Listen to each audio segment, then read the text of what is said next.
Olá!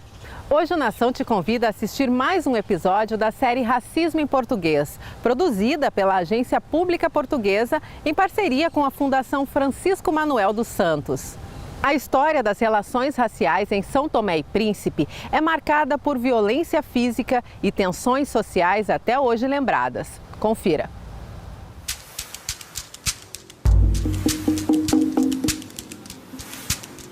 Quando tu plantas uma bananeira, ela nunca dá maçã.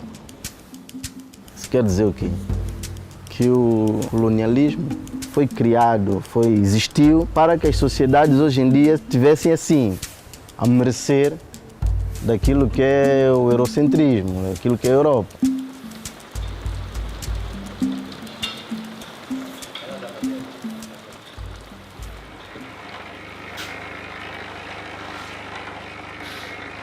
As pessoas chegam às roças, por exemplo, e sentem-se mal porque sabem que foi aí onde uma grande parte da população serviçal sofreu bastante.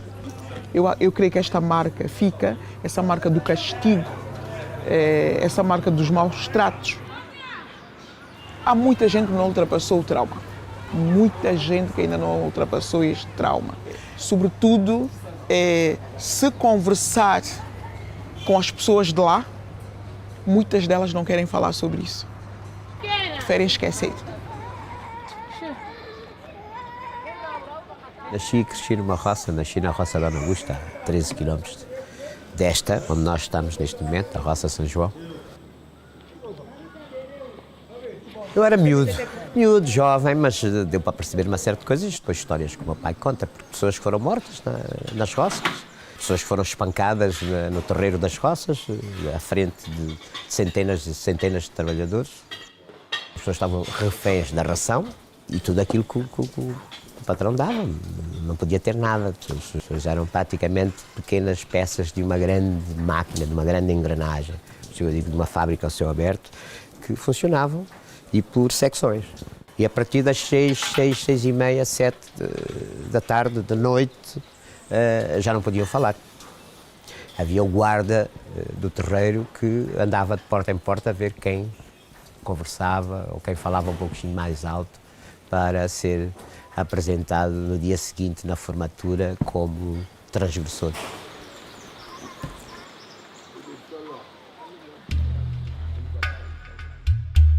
As pessoas eram chamadas à formatura dos terreiros das roças a serem contadas.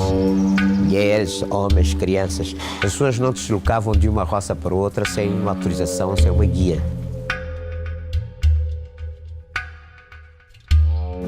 Na roça era uma relação de violência no trabalho, quer dizer, toda a população que trabalhava nas roças, portanto, a partir do momento em que ia para as roças, perdia todos os direitos. Era mais uma besta de trabalho. O contrato veio suavizar um pouco esta relação entre os serviçais e os donos da roça. Não é? Até podemos ver, portanto, os escravos, os serviçais, portanto, as pessoas que só vinham para servir. Portanto, havia um mundo com regras muito bem definidas. Não é? Em que de um lado estavam aqueles que deviam trabalhar e produzir e do outro lado estava quem mandava e quem cuidava que tudo funcionasse à maneira dos seus desejos.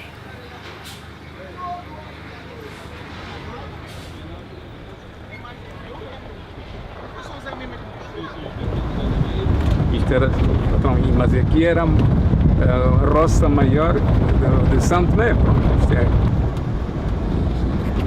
Antigamente isto era caminho do administrador, o patrão, e suas visitas é que passava por aqui.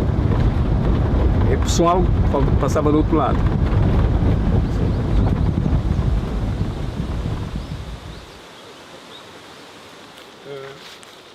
Quando se lhes pergunta como foi a vossa vida na altura, a primeira coisa que falam são os vários castigos que sofreram. Corporais, humilhação sexual, a utilização do corpo delas pelo patrão, há vários relatos desses entre as trabalhadoras rurais. Eu conheço uma cabo-verdiana, por exemplo, que contou que o filho dela foi morto na presença dela porque era o patrão queria, ela como resolveu ficar com o seu Patrício, como ela diz, assassinou o filho que ela pariu do seu compatriota. Que de facto essa ilha vivia desta dinâmica de trabalho serviçal e das roças. Mas as várias legislações, as várias intervenções de humanistas, o regime perdurou. A verdade é que perdurou até 1974.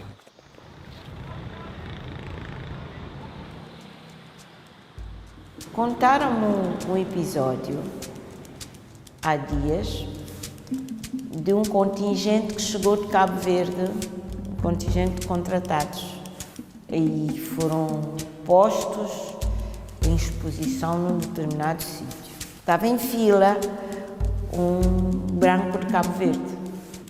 Alguém da curadoria pensou que o indivíduo seria um funcionário.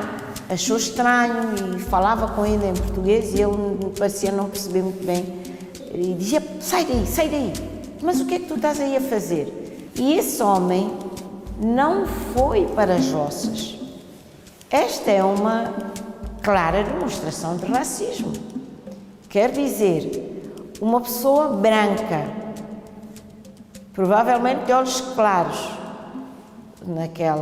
naquele contexto não podia ser, simplesmente por ser branca. Era muito difícil que os serviçais saíssem para fora do ferrolho das roças.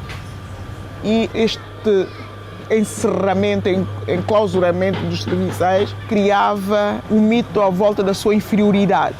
E nós vamos assistir que essa população seja marginalizada pela população local, negra também, mas que não tinham os mesmos parâmetros de vida.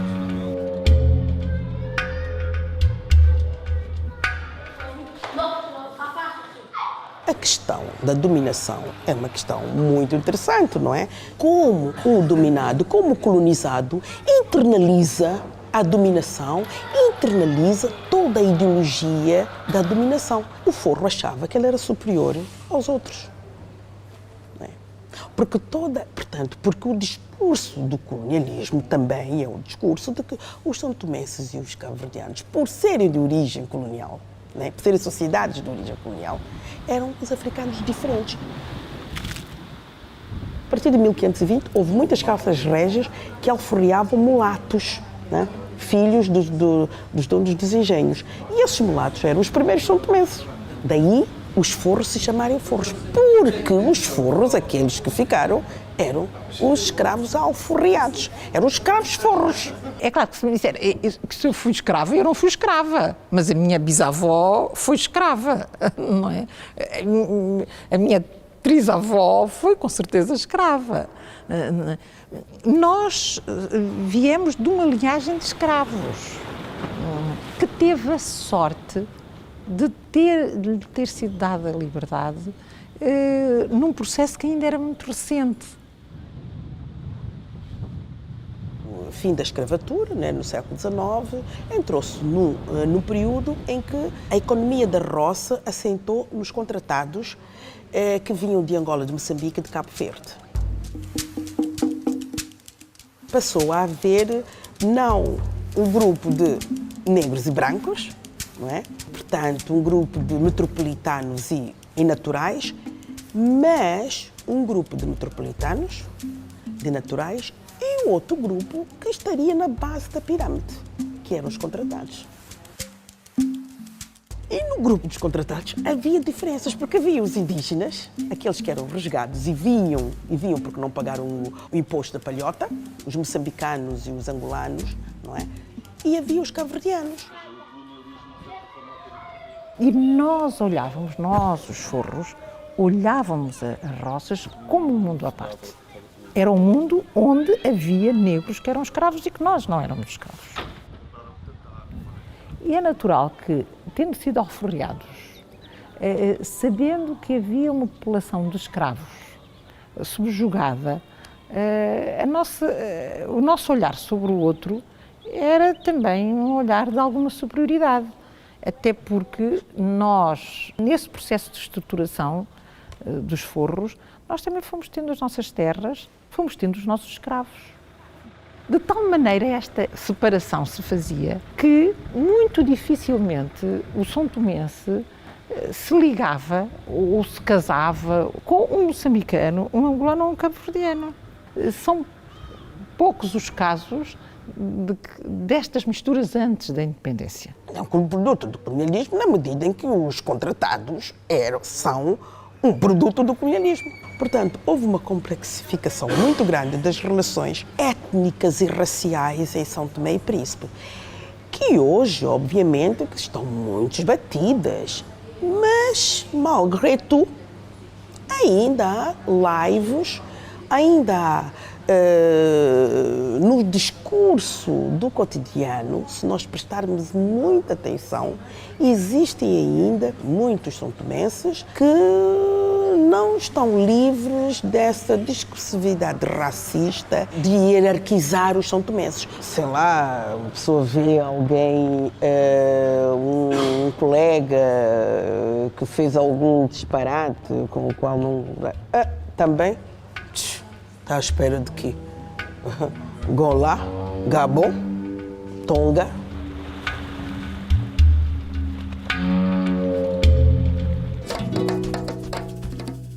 Das roças às ruas da capital, 40 anos depois da independência de São Tomé e Príncipe, o colonialismo está exposto, seja na arquitetura ou nos sentimentos.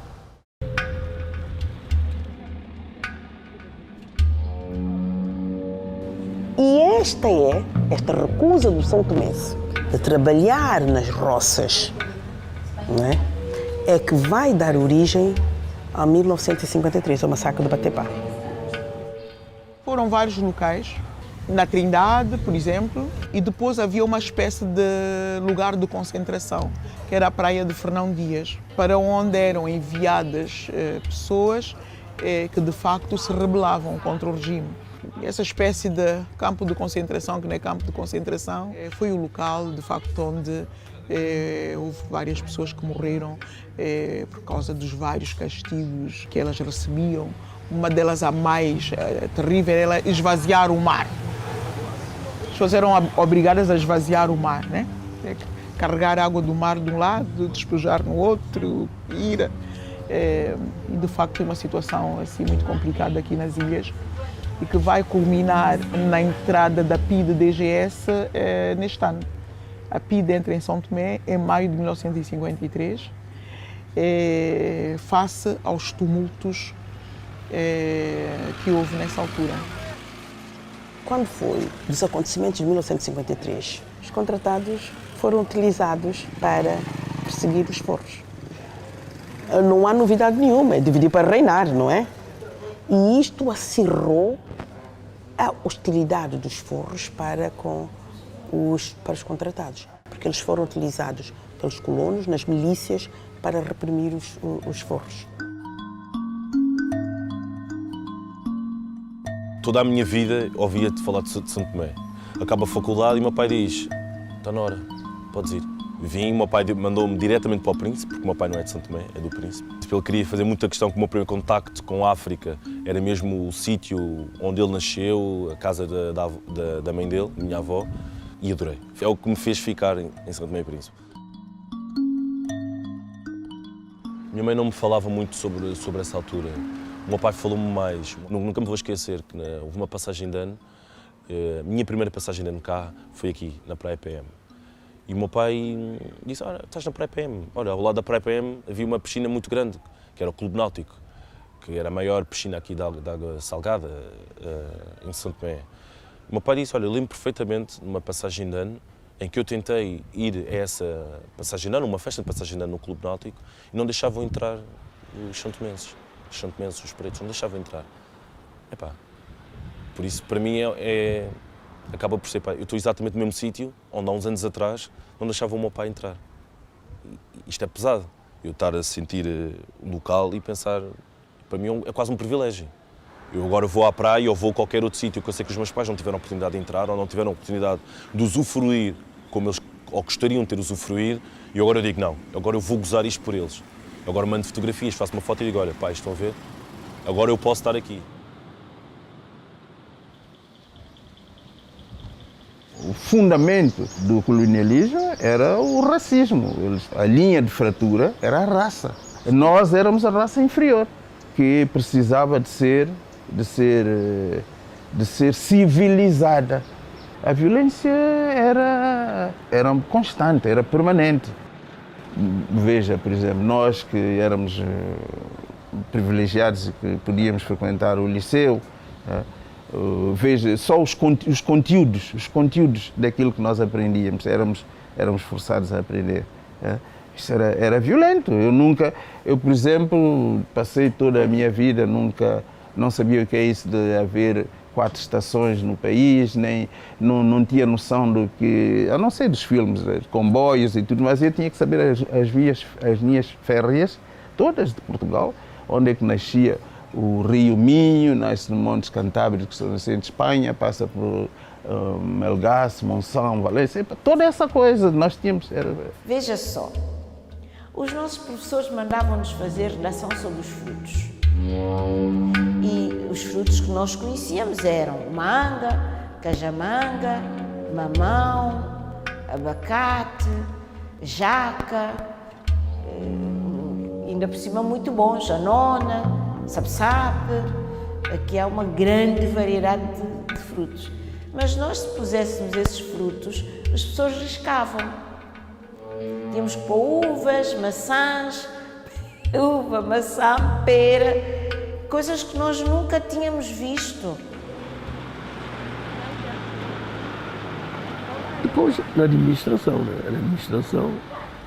os portugueses que viessem era para mandar nos africanos. E era natural, porque era colonialismo português sobre os africanos. E na administração pública isso era bem notório. Quem estava no gás eram portugueses. Havia um outro negro, mas que certamente teria uma qualidade muito grande para atingir o topo da administração. Era muito difícil. Mas havia? Aqui em Santo não havia. A gente luta todo dia, mas não tem como, nunca sair. Quando tu plantas uma bananeira, ela nunca dá maçã. Isso quer dizer o quê? Que o colonialismo foi criado, existiu para que as sociedades hoje em dia estivessem assim, a merecer daquilo que é o eurocentrismo, daquilo que é a Europa. Se tu olhas à tua volta, é tudo colonial. Está aqui, está a ver? Isso nós reparamos, notamos ainda hoje. Vês aqui em São Tomé, por exemplo, à tua volta, ou mesmo... São poucas as coisas que nós temos aqui que são produtos nossos. Anda a ver? Roupas, sapatos, né? Não são africanos, a câmara, né? Se não forem essas tábuas que nós tivemos que tirar das nossas árvores, tudo que está aqui, mesmo a tinta que o senhor está a pintar o quadro, não somos nós que fabricamos. Durante os 500 anos que eles cá tiveram a implementar tudo o que é europeu, a religião, os costumes, whatever, muitas coisas, aqui não nos ajudou, se calhar, a preparar para uma independência total, que fazemos hoje 40 anos. Nós não vivemos numa independência total, como eu acabei de dar exemplo, nós dependemos muito. Nós só temos uma independência, se calhar, política. Nós ficamos quase que reféns de um pensamento que é muito formatado, que é muito quadrado. Fundamentalmente, o que me lembro de ouvir os meus pais, os vizinhos e as pessoas mais próximas dizerem, é que naquele tempo havia dinheiro, com pouco dinheiro se podia comprar muitas coisas na loja. Havia essa espécie de saudosismo da maneira como eram tratados apesar de alguma agressividade do outro lado, mas por outro lado que havia coisas e que agora, pronto, nunca concordei com essa ideia, achava que era muito injusta de ter comida, mas depois não ter liberdade. Pronto, o que é que me interessa ter comida se eu não tenho liberdade? Ainda hoje fala-se muito sobre esta altura colonial, nem que seja para dizer as coisas boas que trouxe, não é? Nem que seja para dizer que na altura colonial as ruas não estariam no estado que estão. O estado de degradação neste momento de São Tomé é triste. E há muita gente que diz, isto na altura colonial não era assim.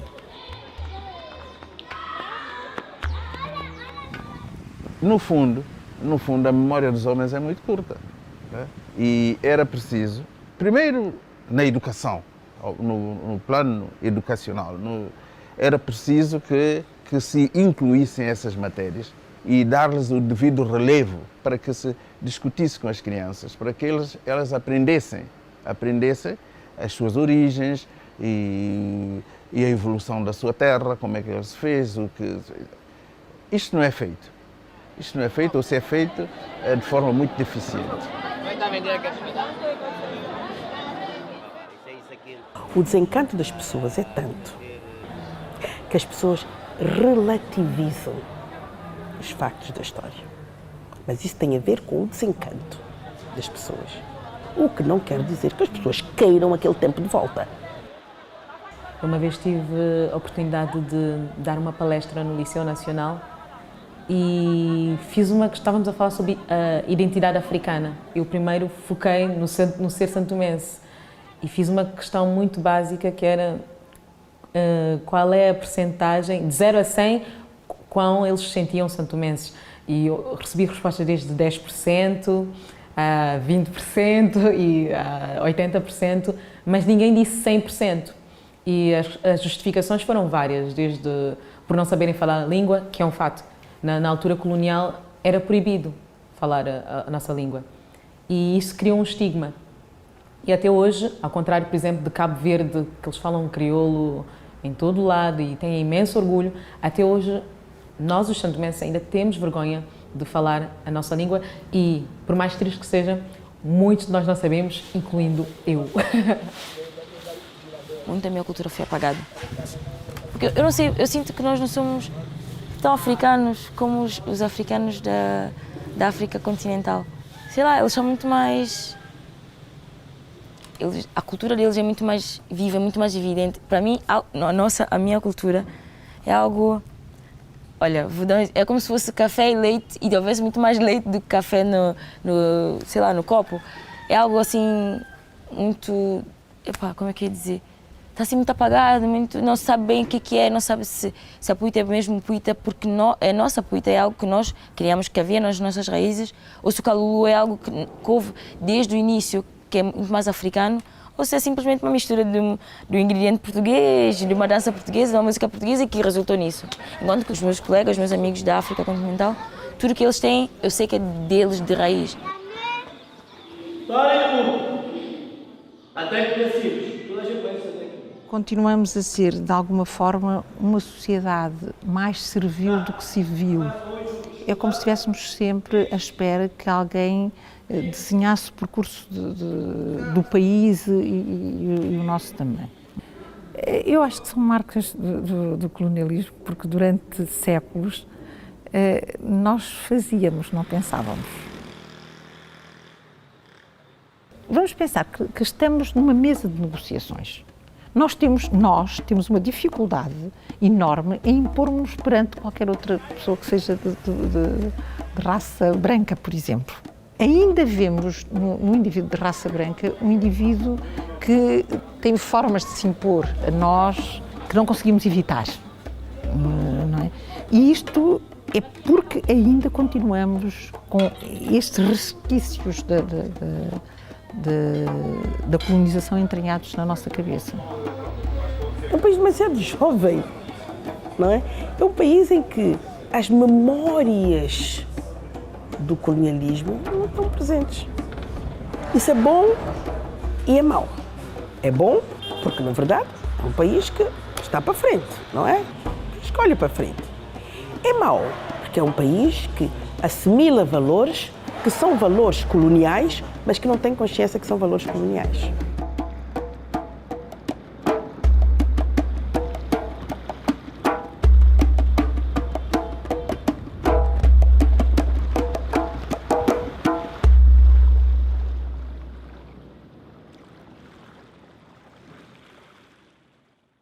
programação de hoje vai ficando por aqui. Na próxima semana, mais um episódio da série Racismo em Português. Até lá!